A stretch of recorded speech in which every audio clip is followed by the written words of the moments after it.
Allez, on entre directement dans le vif du sujet. Il y a cette croyance, une idée tellement ancrée dans le monde de l'éducation, qu'elle semble presque couler de source. On se dit, je vends que le cerveau d'un adulte apprend de manière radicalement différente de celui d'un enfant, pas vrai? Eh bien, dans ce décryptage, on va plonger ensemble au cœur des sciences cognitives pour démêler le vrai du faux. Et honnêtement, accrochons-nous bien, car ce qu'on va découvrir aujourd'hui remet en question des décennies entières de pratiques de formation. C'est vraiment le grand mystère qui anime notre analyse. Est-ce que l'âge dicte véritablement la façon dont un être humain absorbe et retient les connaissances? Faut-il jeter nos vieilles méthodes par la fenêtre et tout repenser dès l'instant où l'on souffle nos 18 bougies? C'est une question absolument fascinante, à tel point qu'elle a carrément donné naissance à toute une discipline scientifique bien distincte de la pédagogie traditionnelle qu'on connaît tous. Première étape de notre parcours, les bases de l'andragogie, c'est-à-dire la science de la formation adulte. Alors pour bien comprendre ce qui se joue ici, il faut d'abord poser le décor académique. L'andragogie, ça a été défini par le chercheur Malcolm Knowles dans les années 80. Et l'idée principale, c'est que contrairement aux enfants assis sagement sur les bancs de l'école, l'adulte, lui, exige de l'autonomie. Il a besoin d'un contexte ultra clair. Le mot magique ici, c'est le fameux « pourquoi ».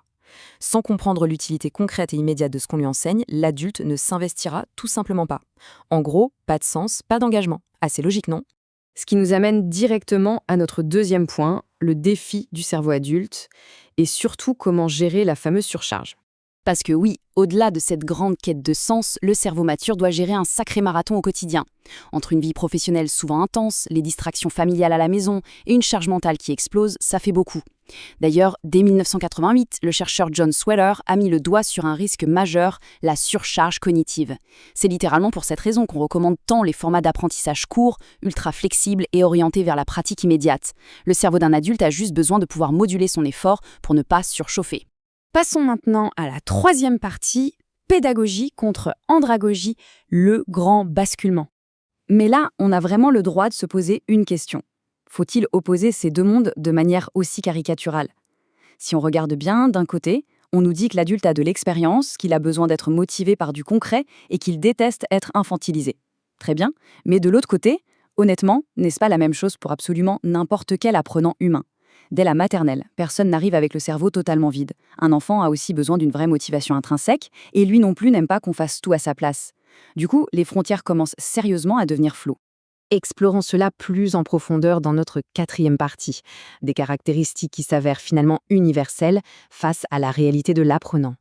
Loin d'être des caprices réservés uniquement aux adultes, ces dynamiques sont en fait l'essence même de la cognition humaine. Il est grand temps d'en finir avec ce fameux mythe de la page vierge ou de la cire molle, cette vieille idée selon laquelle un jeune apprenant serait un petit vase vide qu'il suffirait de remplir de savoir. C'est totalement obsolète. La vraie réalité du terrain, c'est qu'il y a toujours des savoirs déjà là. N'importe qui, peu importe son âge, arrive avec son propre bagage, des idées préconçues, des représentations bien ancrées, et parfois, disons-le, quelques mauvais souvenirs de l'école. Il y a une citation du chercheur André Jourdain qui résume ça de manière magistrale. Il dit qu'il faut faire avec pour aller contre. C'est profond, n'est-ce pas? Ça veut tout simplement dire qu'un enseignement efficace ne cherche jamais à effacer ou ignorer ce qu'on sait déjà. Bien au contraire, on s'en sert comme d'un tremplin. On fait avec les idées initiales pour aller contre les fausses croyances et les faire évoluer. Et ça, c'est une gymnastique mentale 100% universelle. Et évidemment, s'appuyer sur l'expérience est un atout fantastique. Ça permet de voir de nouvelles informations comme des solutions évidentes à des problèmes qu'on a déjà vécus. Mais attention, petit bémol ici, l'expérience peut aussi se transformer en un véritable piège. Imaginez par exemple quelqu'un qui s'accroche dur comme fer à l'apprentissage par cœur, juste parce que c'est comme ça qu'il faisait à l'école il y a 20 ans, même si ça ne marche plus du tout aujourd'hui. Et oui, les savoirs, ça peut aussi se fossiliser si on n'y prend pas garde. Ce qui nous amène à notre cinquième point, le piège de l'infantilisation. Comment accompagner sans pour autant materner? Face à la nouveauté, on se sent tous un peu vulnérables. Et ça soulève une distinction absolument cruciale qu'il faut garder en tête. Enfantin ne veut surtout pas dire infantile. C'est extrêmement différent. Utiliser un petit jeu, une approche ludique ou même une comptine, c'est enfantin, et on peut tout à fait adorer ça à l'âge adulte. Par contre, ce qui est profondément infantile, c'est d'instaurer une relation de dépendance. C'est quand on décide à la place de l'autre ou qu'on lui pose des questions pièges dont on a déjà la réponse, juste pour le tester. C'est ce côté maternage condescendant qui écrase l'autonomie, à 7 ans comme à 40 ans. Le célèbre pédagogue Paulo Freire a parfaitement mis des mots sur l'antidote à ce piège. Il disait Personne ne libère autrui, personne ne se libère seul, les hommes se libèrent ensemble. C'est magnifique et ça nous rappelle que toute vraie démarche de formation doit être une forme d'émancipation. Accompagner quelqu'un de manière efficace, c'est lui redonner le volant. C'est faire en sorte que l'individu devienne le propre pilote de son apprentissage. On arrive maintenant à notre dernière grande partie, la 6e, les stratégies pour un apprentissage efficace, la synthèse universelle.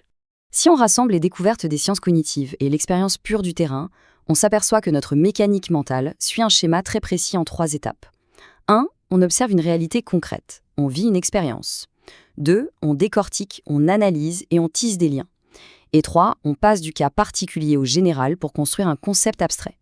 C'est exactement la même mécanique qui permet à un jeune de comprendre ce qu'est un chien en général, après en avoir croisé plusieurs, et à un adulte de maîtriser une nouvelle langue ou un nouveau logiciel au bureau. Le moteur est rigoureusement le même. Un autre accélérateur d'apprentissage assez incroyable, c'est l'hétérogénéité. On a très souvent ce réflexe de vouloir regrouper tout le monde par niveau homogène en pensant que ce sera plus simple à gérer. Mais la science prouve exactement l'inverse. Mettre ensemble des parcours, des âges et des niveaux complètement différents, c'est un moteur surpuissant.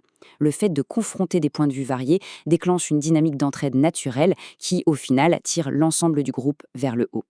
Alors si on devait retenir l'essentiel, les meilleures pratiques universelles seraient celles-ci. Toujours partir des connaissances qui sont déjà là. Ancrer chaque leçon dans une réalité hyper concrète et miser à fond sur la collaboration entre pairs. Mais surtout, il y a un levier qu'on oublie beaucoup trop souvent, l'émotion. Créer la surprise, susciter de la curiosité ou même de la fierté, l'engagement émotionnel a un impact monumental sur notre mémoire.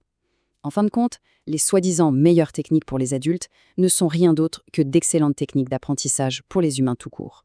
On le voit bien, apprendre, ce n'est pas juste faire une petite mise à jour de notre cerveau qui changerait mystérieusement de système d'exploitation le jour de la majorité. C'est un voyage continu, profondément nourri par le sens, l'action et l'émotion. Ce qui nous amène à une réflexion finale. Comment est-ce que ces vérités universelles vont venir transformer la toute prochaine compétence qu'on cherchera à acquérir? Gardons bien en tête que l'art d'apprendre est une aventure formidable et qu'elle se réinvente littéralement chaque jour.